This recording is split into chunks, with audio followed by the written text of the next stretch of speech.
아유, 여러분 반가워요. 반가워요.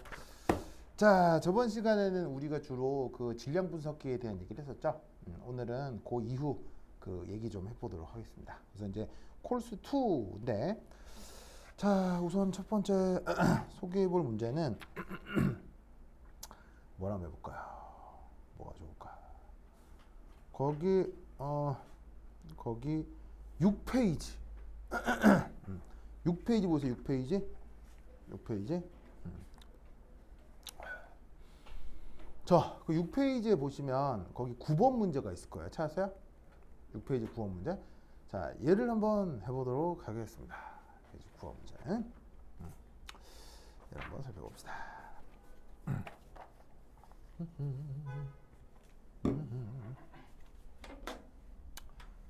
자, 여기 보시면은 콜스 2 9번 문제.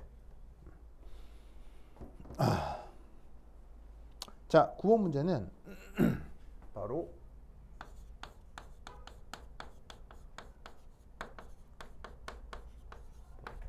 형성. 오, 돈 왔어요? 그래, 왔어. 자, 돈 여기 있어요. 여기. 네.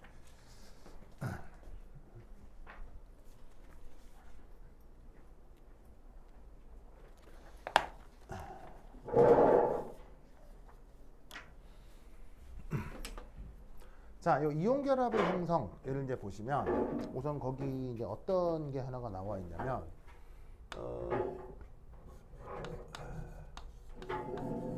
메커니즘 해서 문제에 깜짝아. 예. 뭔데요, 그거? 예, 그렇죠. 써도. 아니, 난 큰 거라고 내가 깜짝 놀랐네. 그래, 쓰셔도 돼요. 자, 첫 번째 거기 스텝 1에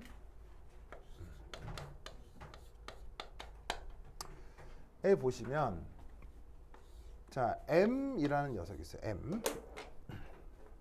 자, 얘는 어떤 금속 원소입니다. 금속을 영어로 메탈이라고 해서 M 이렇게 줄여 썼고요. 그 다음 여기에 X.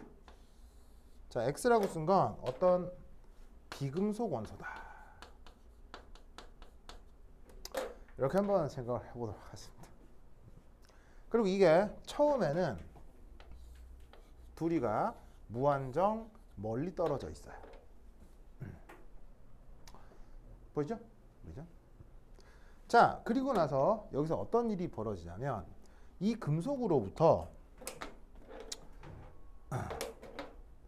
짜잔 하고 전자가 떨어져 나올 거예요. 그리고 이 전자가 무한히 멀리 떨어져 있는 이 비금속 원소한테 짜잔 이렇게 전자가 들어갈 예정이에요. 자, 이때 어떤 원소로부터 전자가 떨어져 나가는 이 상황을 전문용어로 뭐라고 하죠? 이걸 이온화라고 하죠. 그리고 그 전자가 어떤 원소로 들어가는 현상을 전문용어로 뭐라고 하죠?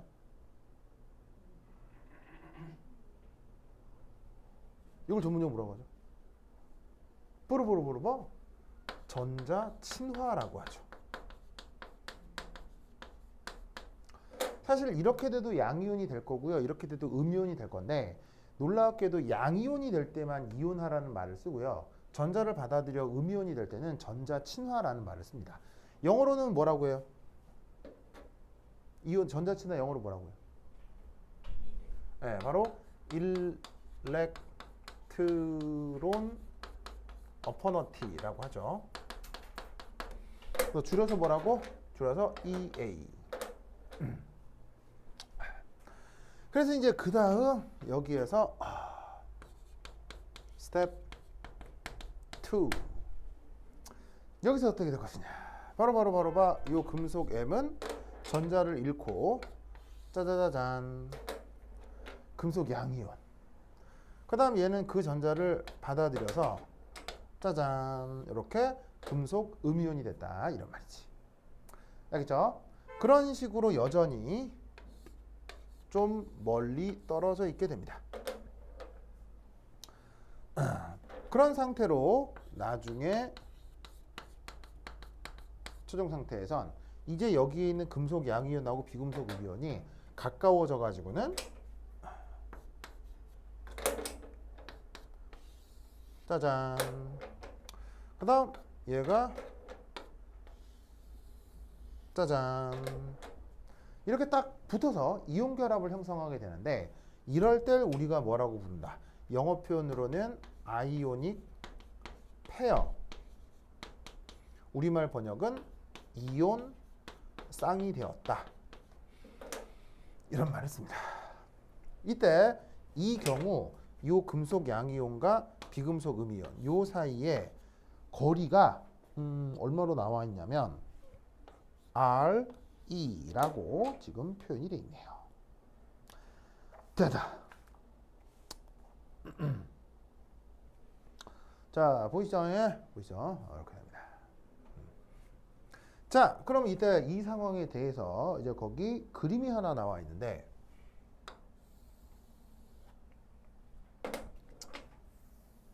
자, 요 그림의 이름은 요겁니다. 입자 사이의 거리에 따른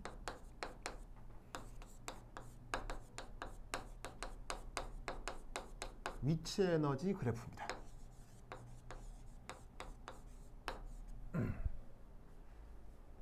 자, 그러면 이 그림을 설명하기 전에 내가 약간 좀 설명을 드리고 싶은 게 저번 시간에 그 질량 분석기 그거 봤었죠. 그럼 질량 분석기 중에 토프 얘기를 했었는데 거기서 약간 알 수 있는 사실은 뭐냐면 이게 서울대건 카이스트건 화학 시험에 물리학적인 사실이 종종 나온다는 얘기입니다.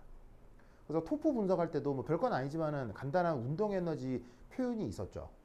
그러니까 사실 화학 공부를 할 땐 물리학적인 사실이 굉장히 중요하기 때문에 입시에서 화학 시험인데도 물리와 관련된 질문을 하는 경우가 종종 있다라는 걸 알아두셔야 돼요.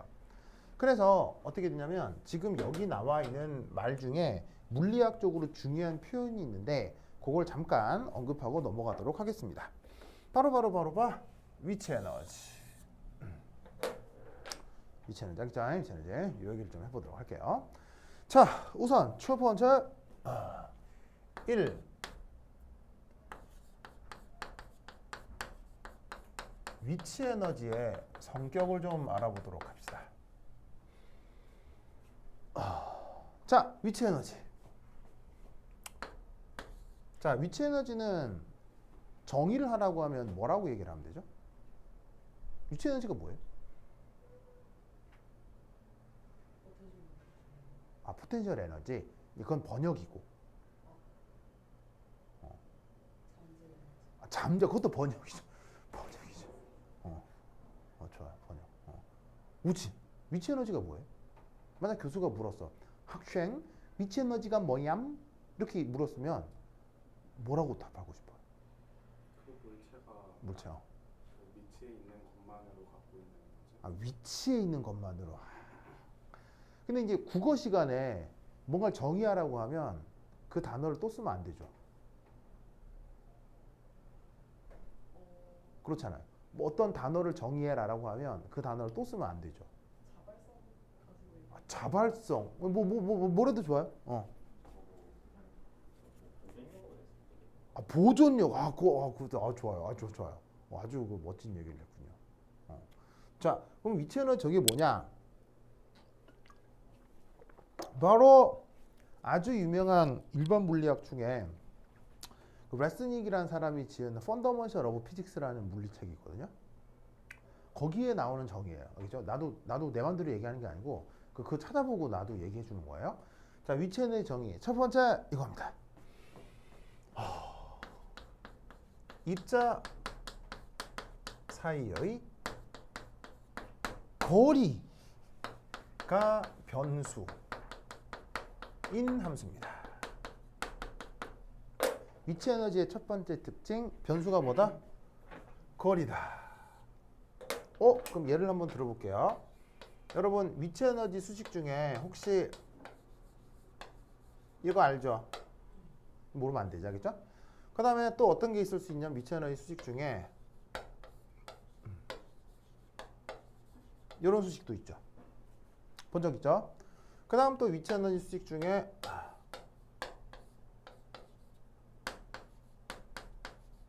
이런 수식도 있죠. 이런 식으로 위치 에너지 수식이 아주 다양하거든요. 근데 놀랍게도 잘 봐요. 입자 사이의 거리, 입자 사이의 거리, 입자 사이의 거리. 알겠죠? 위치 에너지의 첫 번째 특징 거리가 변수예요.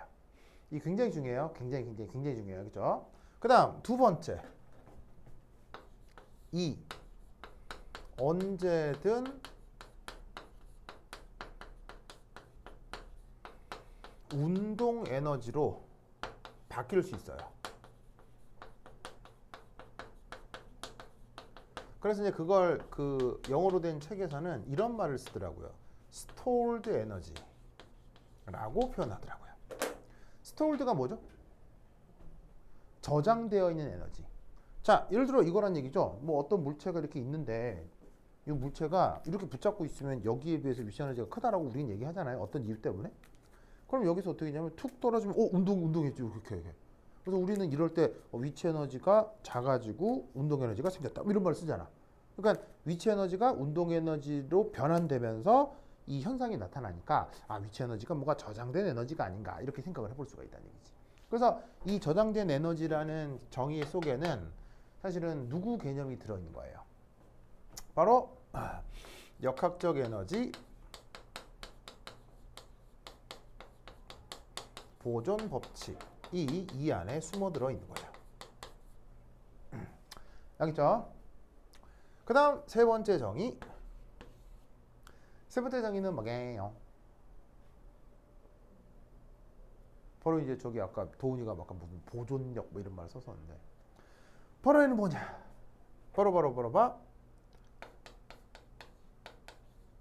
상호작용력이라고 하는 게 물리학에 있습니다. 상호작용력이 뭐죠? 상호작용력이 뭐예요? 우친? 상호작용력이 뭐예요? 한쪽에서 어. 다른 쪽에 어.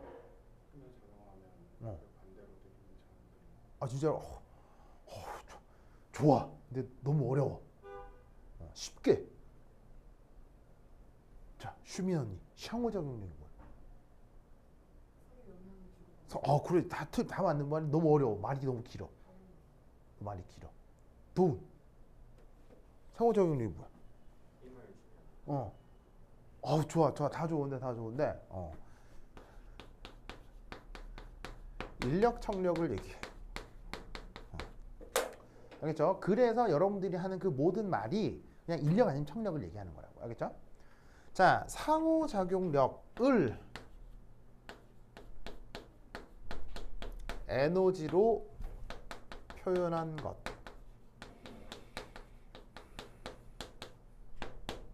이게 위치 에너지입니다. 그럼 이게 무슨 말이냐? 혹시 짜잔.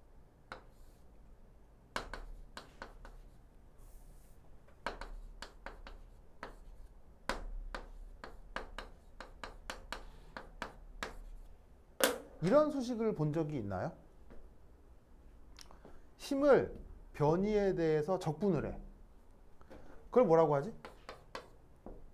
뭐 에너지라 하기도 하고 일이라 하기도 하지. 저런 수식을 본 적 있죠. 그래서 물론 또 이제 에너지가 뭐냐 일이 뭐냐도 또 정의가 있어요. 연력학적으로 정의가 있지만 어쨌건 에너지건 일이건 단위는 달라요. 단위는 똑같아요. 에너지와 일은 단위가 똑같죠. 그러니까 이제 거의 뭐 같은 범죄 개념이라 할 수 있는데, 자 이때 힘이 또 몇 개 없어. 힘이 또 아주 다양해요. 힘이 또 엄청 다양하잖아요. 뭐 원심력, 구심력, 그다음에 뭐 마찰력, 저항력, 힘이 아주 다양하잖아. 그런데 이때 이 적분 수식에서 힘 중 하필 인력이거나 아니면 청력을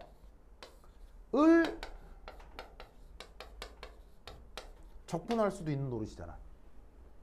그러니까 힘 중에 그러니까 힘은 다 되는 거야. 다 되는데 하고 많은 힘 중에 하필 인력이나 청력을 변이에 대해 적분할 수 있지. 그걸 뭐라고? 이걸 위치 에너지라고 한다고. 무슨 말 알겠죠? 그러면 이 물리학적 정의를 그냥 수식을 빼고 말로 표현하면 이런 거라 이런 얘기야. 즉 인력 청력을 에너지로 표현한 걸 뭐라고 한다? 위치 에너지라고 한다. 그리고 그 위치 에너지는 항상 뭐라고? 거리가 변수다. 무슨 말 알겠죠? 그리고 역학적 에너지 보존 법칙과 관련이 있다. 근데 사실 문제풀이 할 때는 물리학적 문제풀이 할 때는 역학적 에너지 보존 이게 중요하긴 한데 화학적인 현상에 대한 말을 설명을 할 때는 이 1번하고 이 3번이 아주 중요합니다. 그래서 이게 그러니까 화학적 현상에 대한 물리학적 표현을 할 때 1번하고 3번의 표현이 자주 나오니까 이렇게 표현한다라는 걸 꼭꼭 기억해 두시기 바래요. 됐죠? 알겠죠? 논리를 잘 기억해 두시기 바랍니다.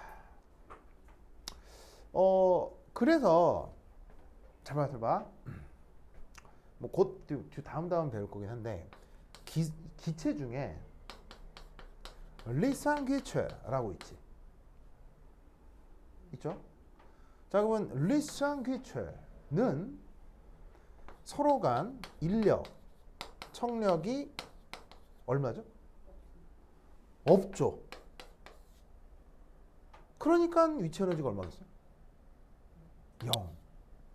왜냐하면 이상기체는 인력도 0이고 청력도 0이잖아요. 그럼 여러분들이 3년간 배운 수학에 의해서 0을 적분하면 얼마 나와요? 0 적분하면 무조건 0이죠. 그래서 위치 에너지는 이상기체는 위치 에너지가 없는 거예요.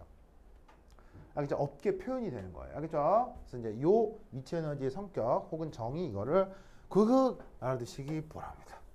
오케이, 됐다. 자, 그 다음 2.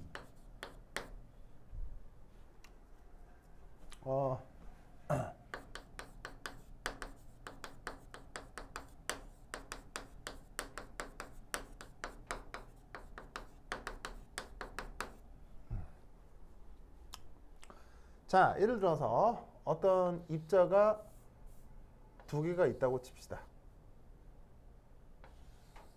그래서 하나를 시점, 하나를 종점이라 정합니다.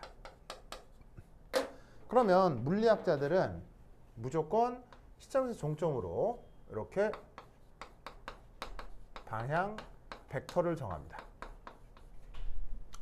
그러면 이 방향 벡터가 향하는 방향이 요게 플러스 방향이에요.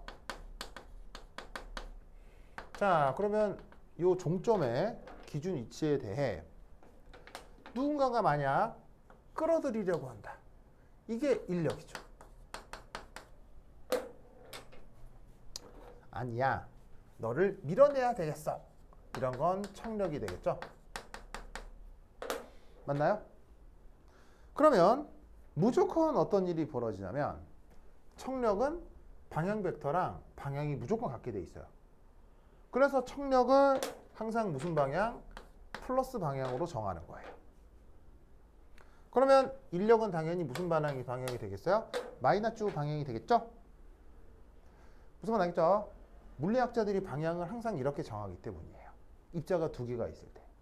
알겠죠? 알겠죠? 알겠죠? 왜 또 뭐가 이상해요? 주민이 왜? 시점에 있던 걸 종점으로 가는 거고 걔를 잡아당기는 거면 인력이 왜 저쪽 방향인지 잘 모르겠어. 예? 아니, 인력은 이렇게 되는 거잖아요. 네. 그럼 얘 입장에서 이렇게 움직이잖아요. 인력이 나타나면. 근데 종점 입장에서 생각을 해요. 얘 입장에서요. 그러니까 시점을 두고 얘 입장에서 이렇게 되잖아요. 아, 이렇게. 그럼 이렇게 움직이는 걸 많이 이게 많이 이상한가? 시점이 움직여야 되는 거 아니에요? 예? 시점이 움직여야 되는 거 아니에요? 시점에서 출발해서 종점. 그러니까 이제 항상 운동은 상대적이니까요. 네. 어디를 뭐냐면 시작점으로 주냐는 상관은 없죠. 그러니까 만약에 여기를 고정하고요.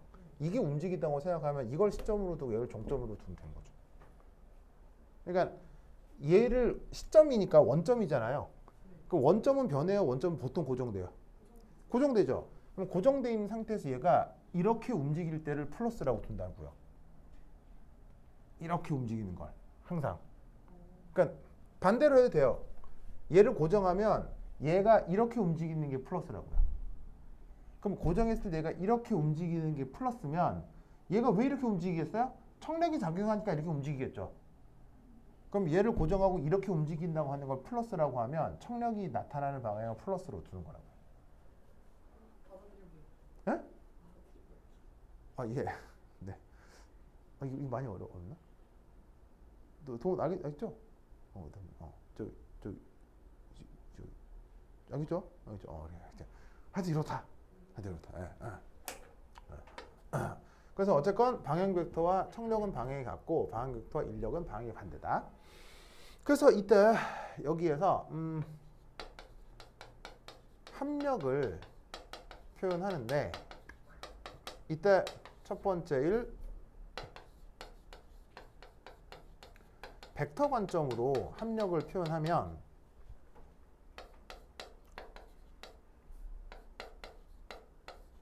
만약 인력과 청력이 다 나타나는 상황이라면 다를 더해야 전체 합력이 될 거 아니에요.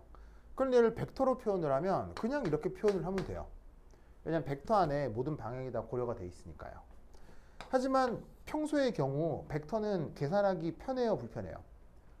불편하기 때문에 벡터를 보통 스칼라로 바꾸거든요. 그럼 스칼라 관점으로는 이 합력과 인력과 청력을 항상 어떻게 표현한다? 이렇게 표현을 해요. 그래서 크기로만 표현을 할 때는 인력의 마이너스 항상 청력의 플러스 표기를 해줍니다. 이유가 바로 이 노테이션 때문에 그래요. 아시겠죠? 자, 그럼 이때 이것으로부터 세 번째. 자, 여기 줄게요. 여기 쓴다. A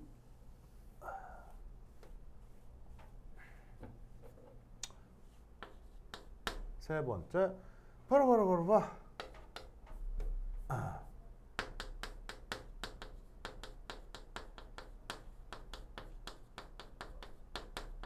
상호작용력과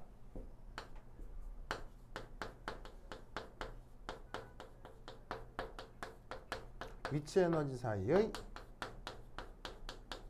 수리적 관계를 한번 생각해 보겠어요. 자, 뭘 한번 해볼 거냐면요. 바로 자, 위치 에너지를 아까 포텐셜 에너지라고 해서 EP 이렇게 표현을 할게요. 그럼 이 위치 에너지 같은 경우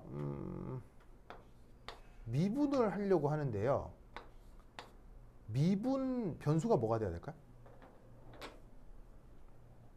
위치 에너지를 미분을 할 건데요. 뭐에 대해 미분을 하려고 할까요? 바로 짜잔. 거리에 대한 미분을 해야 되겠죠? 왜? 그렇지.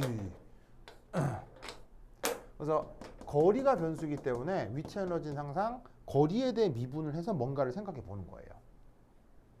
그런데 이게 결과가 어떻게 되냐면요. 놀랍게도 이렇게 됩니다. 자, 그럼 이건 왜 이렇게 되느냐? 왜 이렇게 되느냐? 외우세요.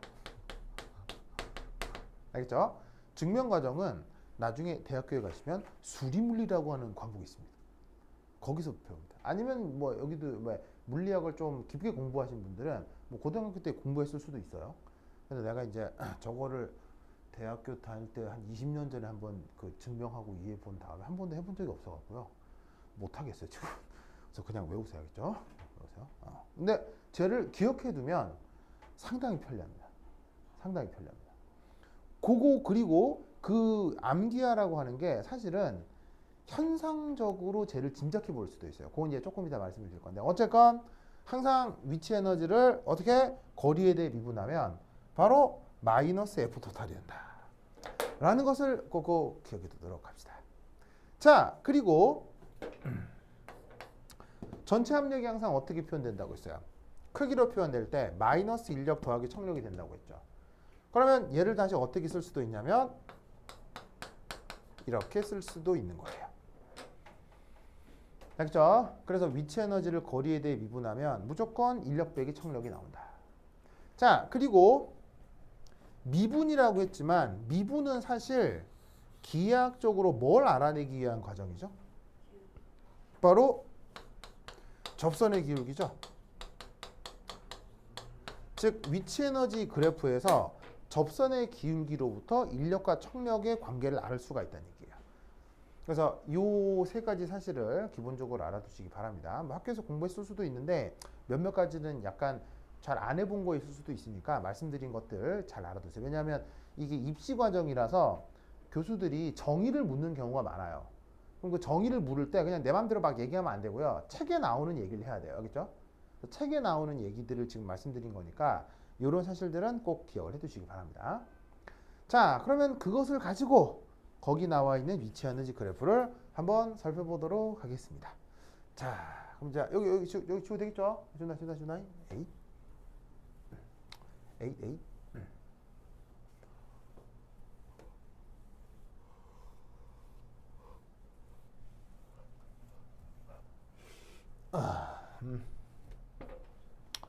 자, 이제 거기 어떤 그래프가 나오느냐?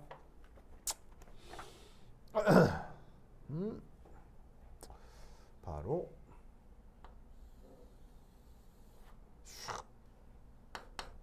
자, y축이 뭐 위치 에너지 축이라고 합시다. 그러니까 에너지 축이라고 합시다. 자, 그리고 여기에 r 거리겠죠. 입자 사이 거리입니다. 거기에 뭔가 보조선이 하나가 있고요. 뭐 표기상 이 무한대라고 돼 있는 항이 하나가 있습니다. 거기에 그래프가 지금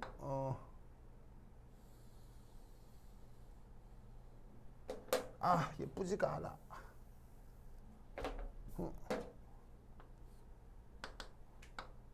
그래서 직구는 짜잔. 좋았어. 이렇게 되고 있어. 보이세요? 자, 그럼 이때 여기에서 첫 번째 짜잔 0이라고 되어 있는 게 있는데 보이시죠? 자, 여기서 여기 몇 번이라고 되어 있냐면요 5번이라고 되어 있거든요. 보이세요? 자, 그러면 저기 5번이라고 되어 있는데 이때 이제 이것의 의미가 뭔지 한번 살펴보도록 하겠습니다.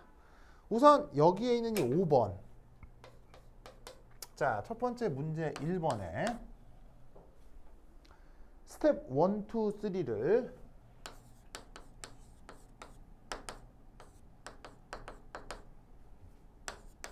3를 그래프에 대응시키래요.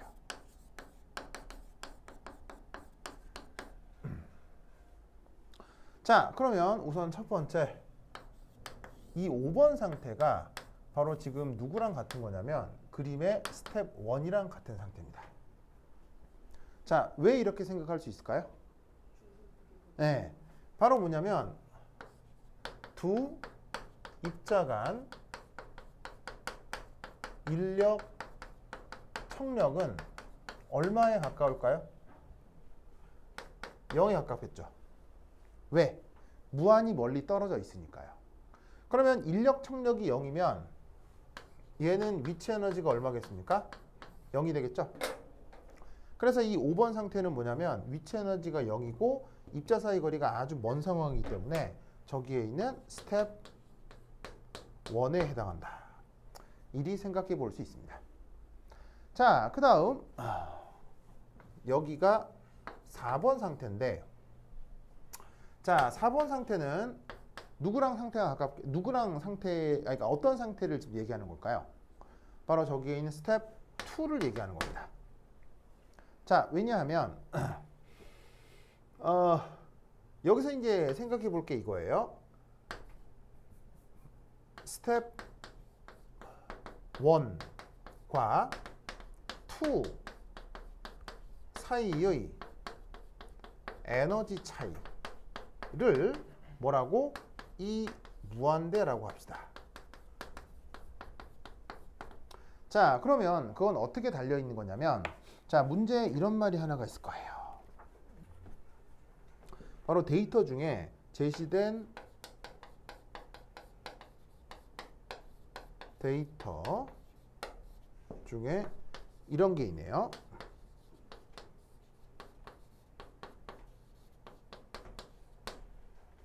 그리고 이렇게 돼 있고, 짜잔. 자, 그리고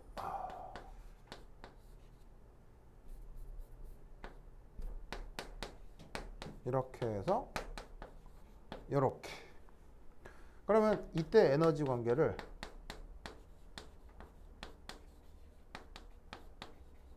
이렇게 라고 표현되어 있네요. 문제 이런 제시된 데이터가 있죠. 보시죠. 자, 그럼 이때 여기에서 IE가 뭐예요? IE. 바로 이온화 에너지입니다.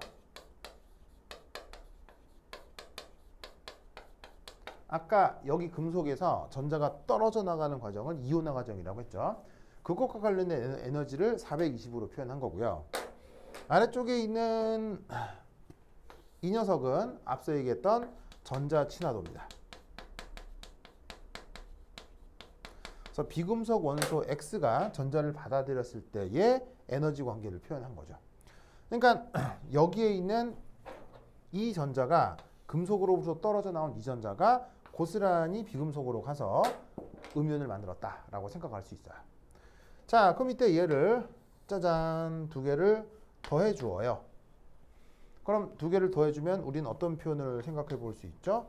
M gas, X gas가 M 플러스 gas, X 마이너스 gas. 알겠죠? 위아래를 더한 겁니다. 그럼 이때 여기서의 에너지 관계, 얘를 델타 E 무한대라고 지금 얘기를 한 건데, 이게 지금 요 두 수식 사이에서 어떤 관계가 있을 것이냐? 바로 420과 324를 빼주시면 둘 사이 에너지 관계가 나옵니다. 그래서 값이 96kJ/몰이 나올 텐데, 왜 빼줘야 되느냐? 바로 이온화 에너지는 항상 420만큼 지금 흡열 반응 기준으로 표현된 것인 것에 반해서 전자 친화도는 관습상 이렇게 표현되면 이건 발열 반응을 뜻해요. 그래서 이온화 에너지는 흡열 반응 기준으로 작성이 되고 전자 친화도는 발열 반응 기준으로 작성이 되기 때문에 둘의 에너지 그 정의가 다릅니다. 그래서 두 개를 더해 줄 때는 에너지는 서로 빼야 전체적인 에너지를 알아낼 수가 있어요. 이때 여기에 있는 요만큼, 이게 바로 스텝 1이고요. 요게 스텝 2라고 할 수 있겠죠.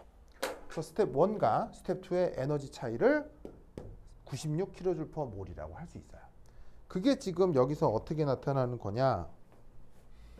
이 무한대가 실제로는 값이 96kJ/몰로 표현된다는 얘기죠. 아시겠죠? 알겠죠? 오케이, 됐다. 그래서 이 5번이 스텝 1이고요.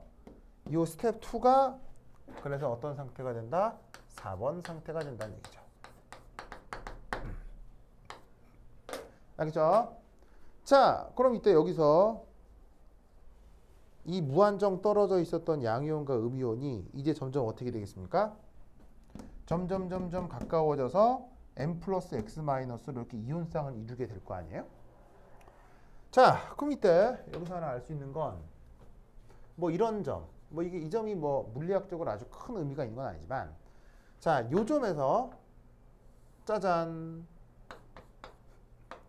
접선의 기울기가 어떻게 돼요? 양수죠.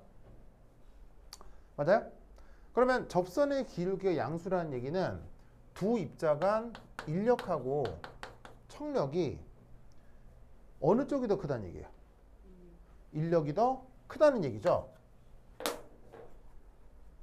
왜 이 점에서 두 입자가 가까워지게 되면 인력이 더 커져야 될까요? 여기서 이제 멀리 떨어져 있을 때는 서로 별 상관 안 했을 거 아니에요.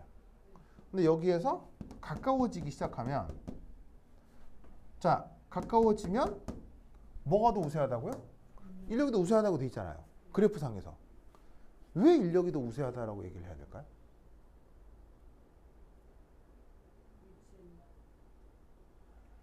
왜 인력이 더 우세하다고 얘기를 해야 될까요?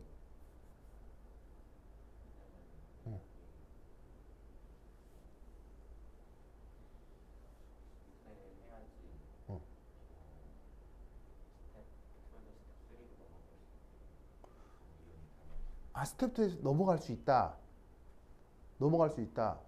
오, 비슷하게 말씀해 주셨어요. 예, 뭐 거의 맞는 얘기예요. 자, 무슨 말이냐면 이겁니다.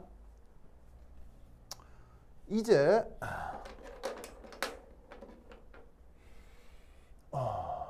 참고로 스텝 2의 두 이온은 서로 거리가 가까워질 텐데, 그러면 어떻게 된다? 두 입자 간 청력보다 인력이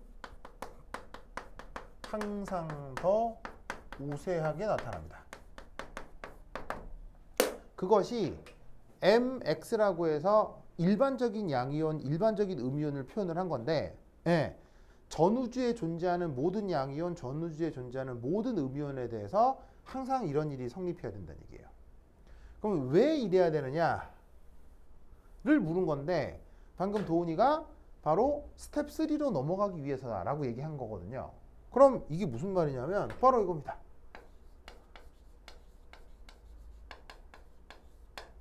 otherwise가 무슨 말이죠? 그렇지 않으면이란 뜻이죠. 그럼 그렇지 않으면이 무슨 말이에요? 청력이 더 우세하면이란 뜻이잖아요. 그렇지 않으면 어떤 일이 벌어지죠? 그렇지. 이 세상에 이온 결합 물질이 나타나는 것을 설명할 수가 없는 거예요. 만약 둘 사이에 청력이 더 우세하다고 하면, 자, 여기서부터 무한히 멀리 떨어져 있어서 살짝 우연히 가까워졌는데, 살짝 우연히 가까워졌더니 되려 청력이 더 커지더라. 그럼 이 두 입자는 가까워지겠어요? 멀어지겠어요? 멀어지겠죠? 그럼 양이온하고 음이온인데 얘가 멀어져 버리면 모여서 이온 결합 물질이 되겠어요? 안 되겠어요? 안 되겠죠. 근데 세상엔 이온 결합 물질이 있어요? 없어요? 있을 뿐더러 뭐 델타 많잖아요. 그러니까 이온 결합 물질이 세상에 있는 걸 설명하기 위해서는 가까워지기 시작할 때 인력도 계속 커진다라고 말을 만들어 붙여야 된다고요. 그러면 인력이 커진다라고 하면 얘가 입자 간 거리가 가까워졌을 때 접선의 기울기가 플러스가 되는 위치 에너지가 나타나야 되거든. 그러려면 여기에서부터 입자 사이 거리가 가까워질 때 그래프 개형이 어떻게 돼야 된다. 이렇게 감소하는 요런 패턴의 개형이 나타나야 된다 이런 말이에요. 그래서 여기에서부터 어떻게 돼? 지금 5번에서 치자면 96만큼 상승을 했죠. 하지만 이 상태에서 둘이가 이온들이 가까워지기 시작할 때는 그래프의 개형이 이렇게 접선의 기울기가 양이 되는 그래프 개형이 나타나야 되니까 위치 에너지 그래프 개형이 요리된다 이런 말인 거지. 무슨 말 알겠죠? 자, 그러다가 바로 이제 짜잔 여기에 도달하게 되었습니다. 자, 저기가 어디냐면 바로 2번 상태네요.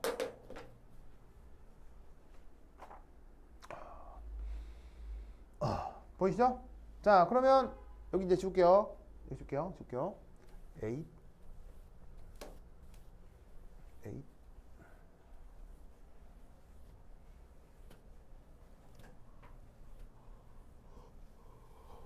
그러면 이제 1번하고 2번 해결이 됐으니까 바로 이제 3번. 3번에서는 뭘 해결하라고 했냐면 위치 에너지의 최소값이 얼마냐. 그걸 묻고 있네요. 그게 바로 요 기에서의 위치 에너지입니다.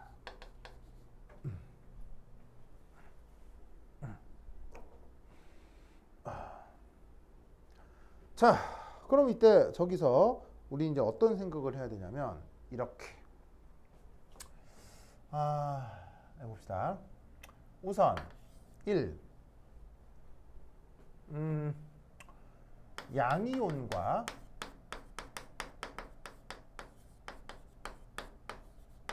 음이온이 만나 가장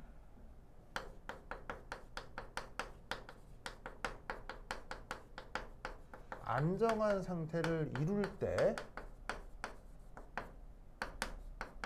위치 에너지가 최소값이 되었다.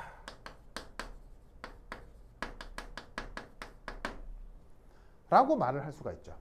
왜 저런 말을 쓸 수 있죠? 왜 위치 에너지가 최소값이 되었다라고 얘기를 할 수 있죠? 바로 봐. 양이온과 음이온으로 생성되는 체계 중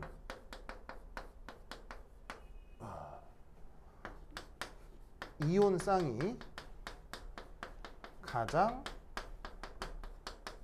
안정하기 때문이죠. 가장 안정하니까 위치 에너지가 최소값이 된 거라고 얘기를 한 거예요. 그럼 이때 나의 질문, 가장 안정하다가 무슨 말일까요? 저게 무슨 말이에요? 어? 변화가 일어나지 않는다. 가장 안정하면 변화가 일어나지 않나요? 인력과 총력. 다시 크게? 인력과 총력의 크기가. 인력과 청력의 크기가 같다. 뭐 그것도 관계는 있는데 당장 내가 묻고 싶은 건 아니에요. 관계는 있어요. 그 얘기도 할 거고요. 우친? 가장 안정하다고 무슨 말이야?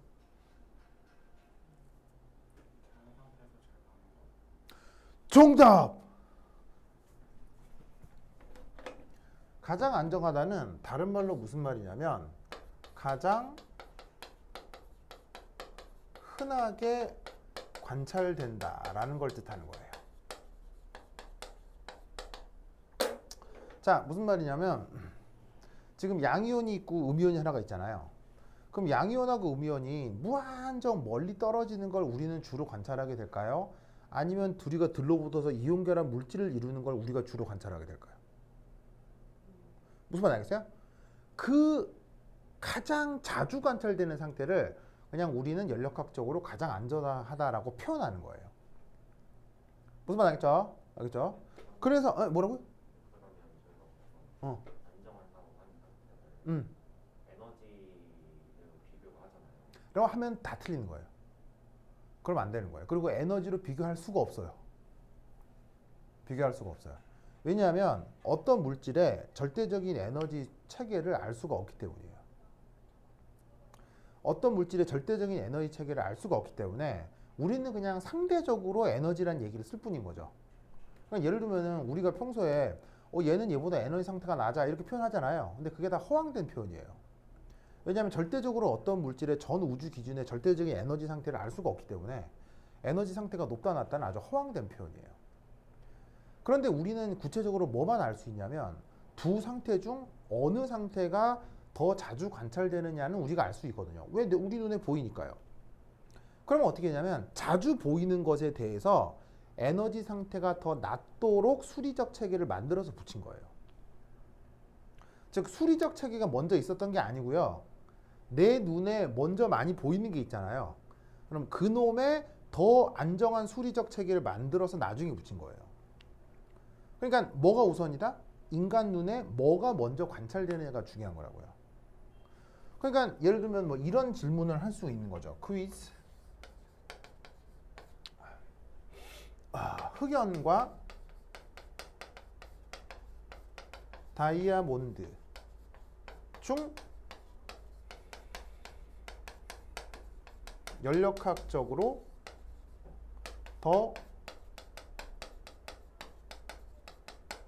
안정한 것은 누구냐? 라고 묻는다면 답이 당연히 뭐가 되겠어요? 답이 뭐예요?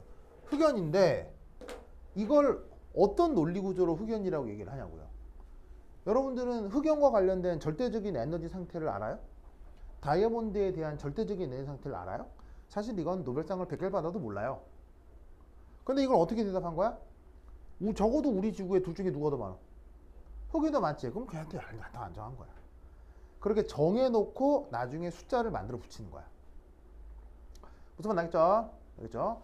그러니까 지금 이것도 어떻게 했냐면 양이온하고 음이온이 양이온하고 음이온이 무한히 멀리 떨어져 있을 수도 있고 좀 더 가까울 수도 있죠. 근데 양이온하고 음이온이 어떻게 돼요? 자기들만의 결합거리로 뭉쳐 있을 수도 있다고요. 그러면 양이온하고 음이온이 멀리 떨어져 있는 걸 우리는 주로 봐요. 적당히 떨어져 있는 걸 주로 봐요. 결합끼리 붙어 있는 걸 주로 봐요. 결합끼리 붙어 있는 걸 주로 보죠. 그럼 주로 보는 걔를 뭐라고 얘기한다? 가장 안정한 상황도 얘기를 한다. 그럼 가장 안정하면 역학적 에너지가 가장 안정하려면 어차피 지금 운동하고 있는 건 아니니까 위치 에너지도 작아야 가장 안정한 상태가 되겠지. 그러니까 우리가 평소에 보는 그 물질 상태에서 항상 위치 에너지가 최소가 된다라고 말을 그래서 만들어 붙이는 거야. 무슨 말 나겠죠? 그러니까 여기서 뭐가 만들어진 거야? 바로 이온쌍이 만들어진 거예요. 바로 요거 스텝 3. 아시겠죠? 그러면 이때 여기서 자, 이거 다 썼죠? 여기 준다. 나 줄게요. 줄게요. A.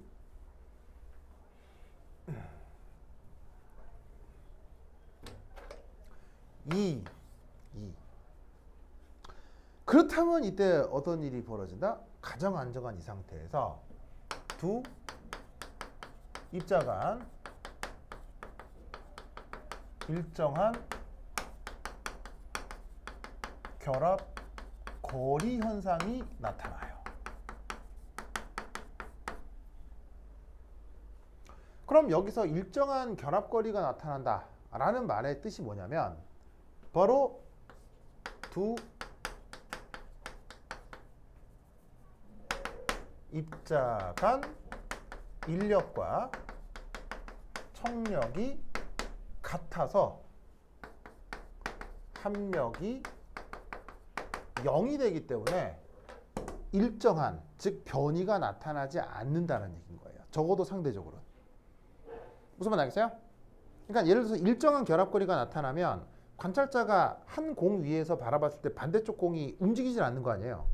움직이질 않는다는 얘기는 이 공에 알짜힘이 작용되지 않는다는 얘기예요. 그럼 언제 어떻게 알짜힘이 작용되지 않아요? 인력하고 청력이 같으니까요. 무슨 뜻인지 아시겠죠? 그래서 이 순간 일정한 결합거리 현상이 나서 인력 청력이 같아지기 때문에 이때 어떻게 된다? dP, dR. 이게 아까 뭐라고 그랬어요?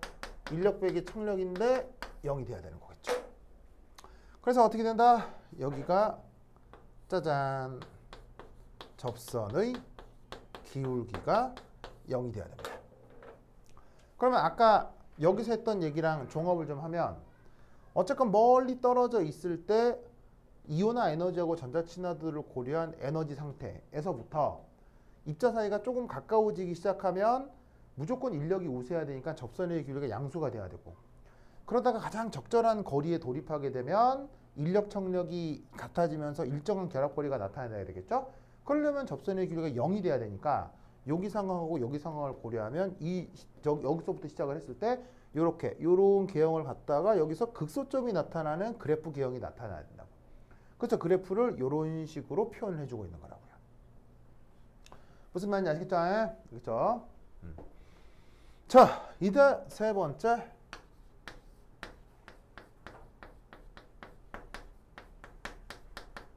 에너지 관계를 한번 살펴보도록 하겠습니다. 자, 어떤 에너지 관계를 한번 살펴보려고 하냐면요. 바로 여기에 있는 스텝 2하고 스텝 3에 대한 얘기를 좀 해보도록 할게요. 자, 저건데 또 그림체는 여기 다시 한번 그릴게요. 자, 여기 이제 금속 양이온이 있고요. 비금속 음이온이 있어요. 근데 이때 얘가 무한정 떨어져 있군요. 이게 지금 스텝 1이고요. 자, 그럼 이때 여기서 쿨롱 위치 에너지는 어떻게 표현될까요? 쿨롱 위치 에너지. 자, 쿨롱 위치 에너지는 어떻게 표현될 거냐면요. 바로 4파이 입실론 제로분의 1 곱하기 자, 요 양이온의 전하력은 얼마죠? 양이온 전하력은요. 1.6 곱하기 10의 마이너스 19승 쿨롱이죠. 맞나요? 그리고 음이온 전하력은 얼마죠? 전자 하나만큼 마이너스니까 마이너스 1.6 곱하기 10의 마이너스 19승 쿨롱이겠죠. 맞나요? 그런데 두 사이의 거리는 얼마인가요? 둘 사이의 거리는 얼마예요? 둘 사이의 거리는 얼마예요? 무한대죠? 그럼 이거 계산 하나만 하면 뭐가 나올까요? 0이 나오겠네요. 됐죠? 자, 뭐 여기까지 뭐 크게 어려워 아니죠. 그래서 스텝 1에서 양이온과 음이온 사이에 그래서 C는 뭐 줄임말이다? 쿨롱이요. 알겠죠? 그래서 스텝 1에서 양이온과 음이온 사이의 쿨롱 에너지는 0. 근데 지금 스텝 3에서 이게 1이란다. 이게 2. 스텝 3에선 이제 드디어 양이온하고 음이온이 어떻게 결합끼리 Re만큼 붙어 있는데 그게 그래프상에서 뭐로 표현되어 있냐면 2.16 옹스트롬으로 표현되는 거지. 요 거리가 이게 지금 저 모델링상에서의 RE가 된다. 알겠죠? 그러면 여기서 똑같이 쿨롱 에너지를 계산해 보자. 그럼 어떻게 되느냐? 4파이 입실론 제로 분의 1 곱하기 1.6 곱하기 10의 마이너스 19승 쿨롱 곱하기 마이너스 1.6 곱하기 10의 마이너스 19승 쿨롱. 자, 여기까지 똑같죠? 두 전하량 곱이니까. 그 다음 이때 스텝 3에서는 두 입자 간 거리가 얼마야? 2.16 옹스트롬이지. 그러면 2.16이라고 쓰고, 자, 옹스트롬은 10의 마이너스 몇 승미터예요? 10의 마이너스 10승미터죠? 그리고 문제에 이렇게 되어 있습니다. 이 앞에 나와 있는 이 샹슈 보이시죠? 저 샹슈의 값이 나와 있어. 뭐라고 되어 있냐면 9 곱하기 10의 9승 9 곱하기 10의 9승이고 단위는 뭐로 나와 있죠? 줄 미터 쿨롱의 마이너스 2승이라고 나와 있을 거예요. 그래서 4파이 입실론 제로분의 1을 그냥 한꺼번에 다 계산해서 9 곱하기 10의 9승 줄 미터 쿨롱의 마이너스 2승으로 데이터가 나와 있습니다. 그리고 여기에 자, 잘 보세요. 요건 이제 계산의 테크닉인데 여기에 곱하기 NA를 곱해줍니다. 자, 여기서 NA가 뭘까요? NA가 뭘까요? NA. 바로 아보가드로수입니다. 아, 여기 난데없는 아보가드로수를 왜 곱할까요? 그리고 아보가드로수가 문제에 뭐라고 나와 있냐면 6 곱하기 10의 23승의 몰의 역수라고 나와 있습니다. 왜 아보가드로수를 곱해줄까요?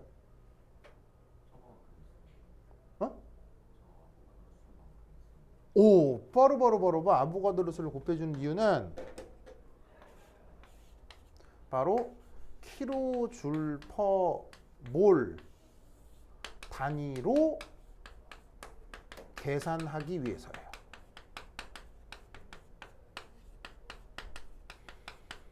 이때 왜 킬로줄 퍼 몰로 계산할 필요성이 있죠? 왜 이 단위를 이 쿨롱 에너지를 킬로줄포몰로 계산을 해야 되죠? 바로 앞에 나와 있는 모든 데이터들이 킬로줄포몰로 데이터가 제시되어 있기 때문이에요. 단위가 같아야 연산을 할 거 아니야. 더하기나 빼기를 할 거 아니야. 그러니까 나와 있는 이온화 에너지와 전자친화도의 에너지가 킬로줄포몰로 나와 있기 때문에 여기도 아보가드로 수를 곱해서 그걸 킬로줄포몰로 변화를 해야 된다는 얘기지. 그래서 얘를 계산하면 값이 뭐가 나온다? maybe 마이너스 640 kJ/몰이 나올 거야. 숫자가 다 약분이 돼. 다 약분이 되기 때문에 착착 내가 그렇게 하도록 숫자를 다 조작을 해놨어. 약분이 되면 딱 마이너스 640 kJ/몰이 나올 거야. 알겠죠? 알겠죠? 맞나? 숫자? 컨닝하면 해야지. 9. 맞아. 마이너스 640. 오씨, 딱 맞아. 딱 맞아. 알겠죠? 맞아. 자, 그래서 스텝 2하고 스텝 3 사이에 마이너스 640 kJ/몰. 보이시죠? 보이시죠? 자, 그럼 이때 여기서 자, 요 위에 지울게요. 위에 지운다. 위에 지운다. 여기 위에 지울게요. 지운다. 에이.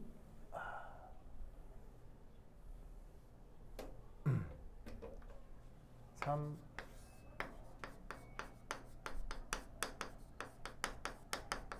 자, 에너지 관계에서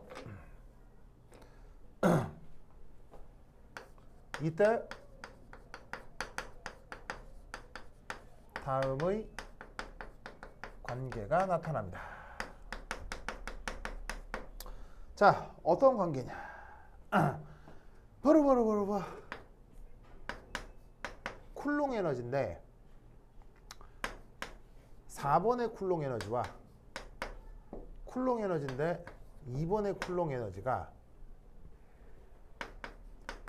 위치 에너지인데 4번의 위치 에너지와 위치 에너지인데 2번의 위치 에너지랑 무슨 수리적 관계가 있을까요?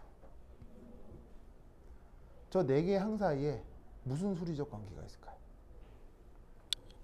자, 지금 이렇게 구해놓은 게 쿨롱 에너지 0이라고 한 거 스텝 2의 쿨롱 에너지가 바로 쿨롱 에너지 4번이라고 합시다. 그 다음 마이너스 640으로 구한 스텝 3의 쿨롱 에너지는 이거 동그라미 2번의 쿨롱 에너지라고 합시다. 그럼 이것과 4번의 위치 에너지, 2번의 위치 에너지 사이엔 무슨 수리적 관계가 성립해야 될까요?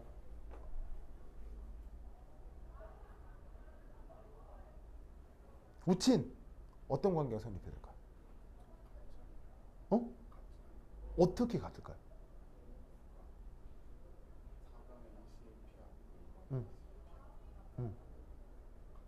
어떻게 같죠?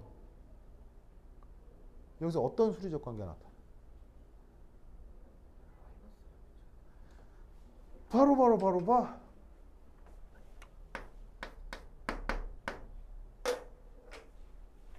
이렇게 된다 이런 말이죠.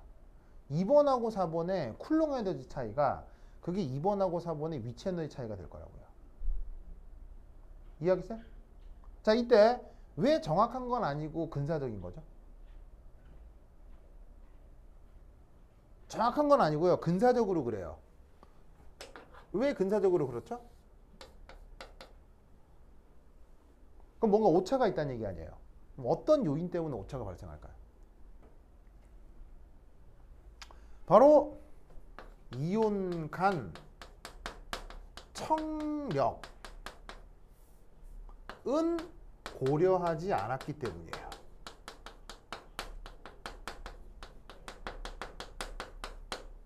자, 지금 이 수식 플러스건 마이너스건 무한대에 떨어져 있건 결합거리로 붙어 있건 뭐건 간에 쿨롱식이라고 하는 건 지금 양이온하고 음이온의 인력만 지금 표현하고 있는 거죠. 근데 양이온하고 음이온 사이에는 청력이 있어요, 없어요? 양이온과 음이온 사이에는 청력이 있어요, 없어요?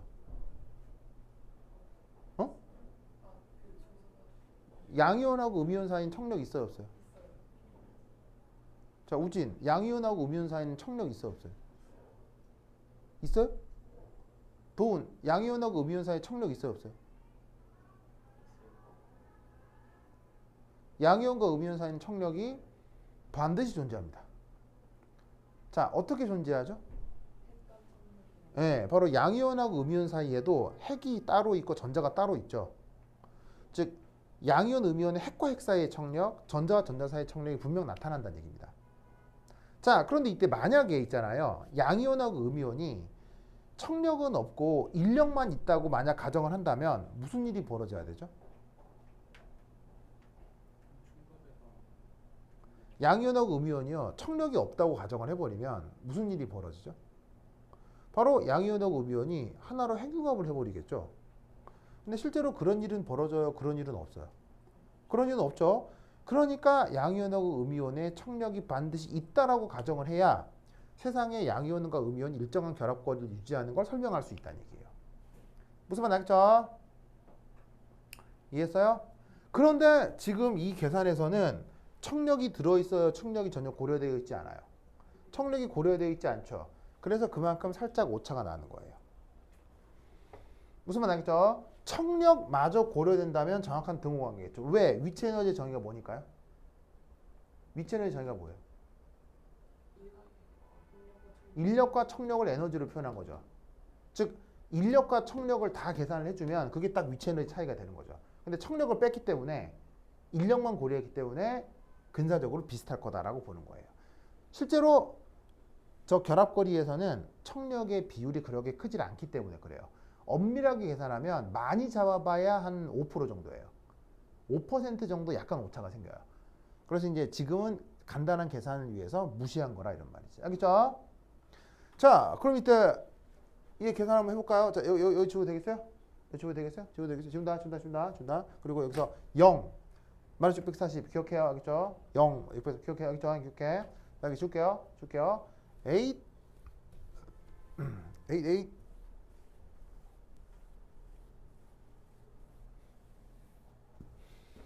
자, 4번에서 쿨롱 에너지 얼마예요? 4번에서 쿨롱 에너지 얼마예요? 0 빼기 2번에서 쿨롱 에너지 얼마예요? 마이너스 640 은 4번에서 위치 에너지 얼마예요? 96 무슨 말 알겠죠? 4번에서 위치 에너지 96이잖아. 그래프 써 있잖아. 자, 2번에서 위치 에너지 얼마예요?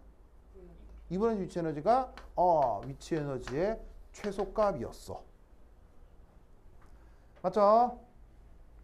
그러면 여기서 할 수 있는 것, 위치 에너지의 최소값을 어떻게 하라고? 마이너스 640 더하기 96이라고 하면 된다는 얘기지. 뭔말 알겠죠? 물론 어디까지나 근사적으로 그래서 계산해주면 대략값이 얼마냐면 마이너스 544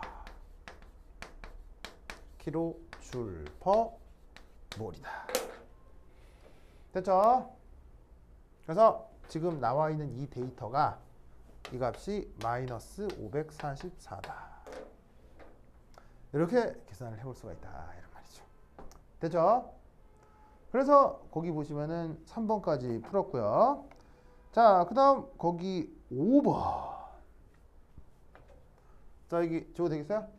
지워도 되겠어요? 지운다. A 지웠을 때 5번. 자, 보이세요? 5번. 자, 저 5번. 어디냐? 바로 여기다. 저기 거리가 얼마냐면 거리가 R 백설표로 표현되어 있는 3번 상태. 여러분, 이걸 구할 수 있을까요? 저 거리 구할 수 있겠어요? 구할 수 있겠어요? 대단한데?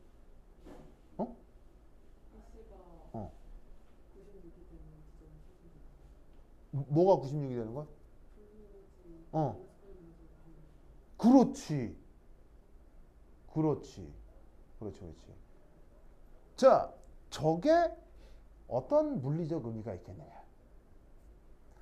부터 40분 쉬었다 하도록 하겠습니다. 오케이, 됐다. 자, 쉬는 시간에 한번 구해봐도 좋겠어요. 오케이, 됐다.